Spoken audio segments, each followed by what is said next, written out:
Morning friends, कैसे हैं आप सभी। उम्मीद करता हूं कि आप सभी स्वस्थ होंगे, मस्त होंगे, बिंदास होंगे। तो फ्रेंड्स, यदि चैनल पे फर्स्ट टाइम आए हैं तो please subscribe to this channel. आज इस चैनल के माध्यम से बात करने वाले हैं कि आपका पैसा कहां पे सुरक्षित है, आपने अपने पैसे को कहां पे रखा हुआ है।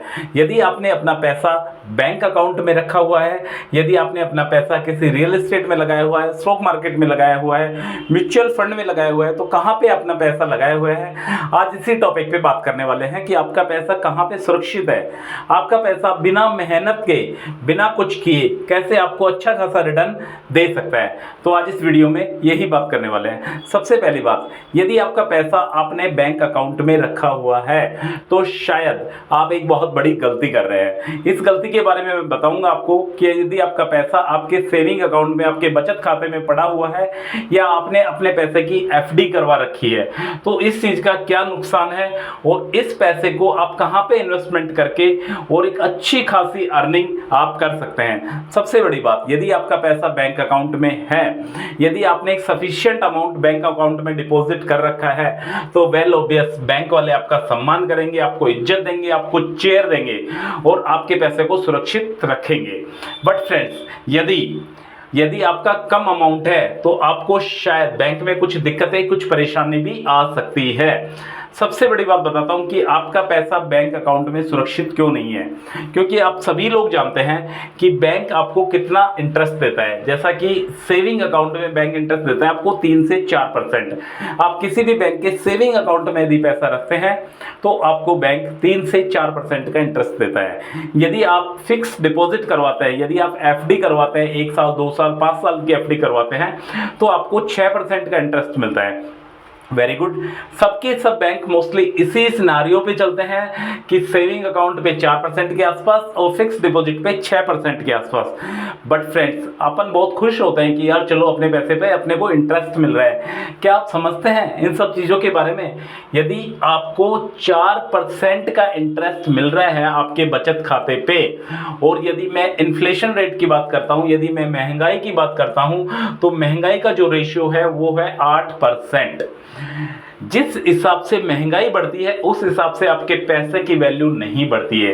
यदि सेविंग अकाउंट में आपका पैसा रखा है तो आपको 4% मिल रहा है और महंगाई बढ़ रही है 8% के हिसाब से, तो आप 4% लॉस में हैं। यदि आपने फिक्स डिपॉजिट किया है तो आपको इंटरेस्ट मिलता है 6% का, और इन्फ्लेशन रेट जो महंगाई का जो रेशियो है वो है 8%। तो कहीं ना कहीं 2% आप नुकसान में है यदि आपने अपना पैसा बैंक अकाउंट में रखा हुआ है। तो आज इस वीडियो में बात करने वाले हैं कि आपका पैसा कहां पे रहना चाहिए जहां पे आपको बिना कुछ मेहनत किए हुए आप एक अच्छी खासी अर्निंग कर सकते हैं।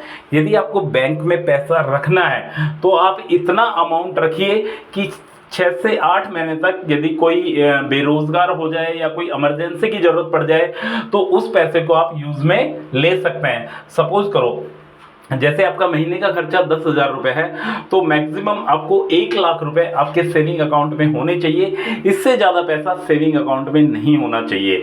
अब बात करते हैं कि आपका पैसा कहाँ पे सुरक्षित है, कि आपका पैसा आपको अर्निंग दे सकता है। इसके लिए मैं 4-5 पॉइंट बताने वाला हूँ आपको।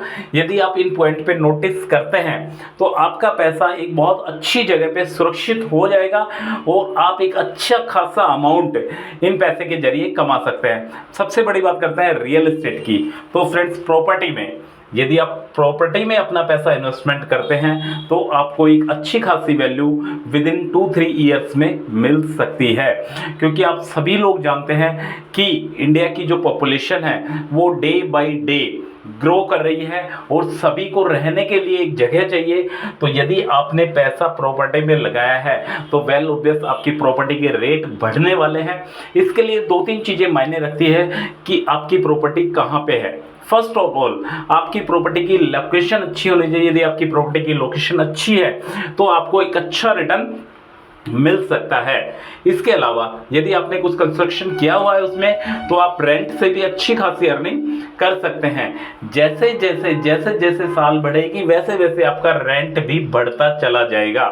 तो आप यहाँ से भी एक बहुत अच्छे खासे तरीके से आप अपने पैसे को सेफ और सुरक्षित रख सकते हैं। यदि आप प्रॉपर्टी को फ्यूचर में सेल करते हैं तो भी आपको अच्छी खासी वैल्यू उस प्रॉपर्टी के जरिए मिल सकती है। आपको सिर्फ और सिर्फ एक बात का ध्यान रखना है कि जो प्रॉपर्टी में, जिस प्रॉपर्टी में आप इन्वेस्टमेंट कर रहे हैं वो प्रॉपर्टी कोई डिस्प्यूटेड प्रॉपर्टी नहीं होनी चाहिए और उसकी लोकेशन एक पीक लोकेशन होनी चाहिए जो आने वाले फ्यूचर को देखते हुए एक सही सुटेबल जगह हो।